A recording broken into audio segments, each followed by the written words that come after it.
tungil klawag amono aoi Gata koyati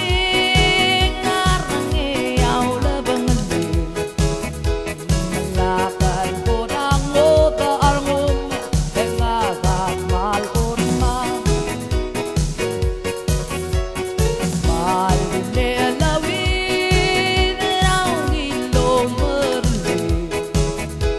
Akem sa ay se o nge Narano raw yarin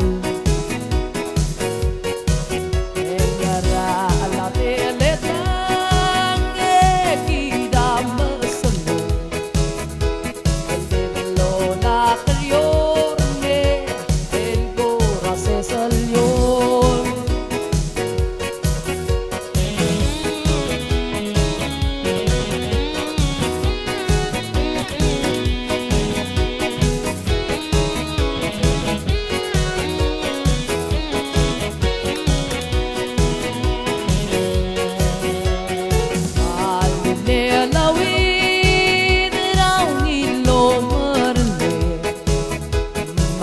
Sa ai se o nge marano daw yaro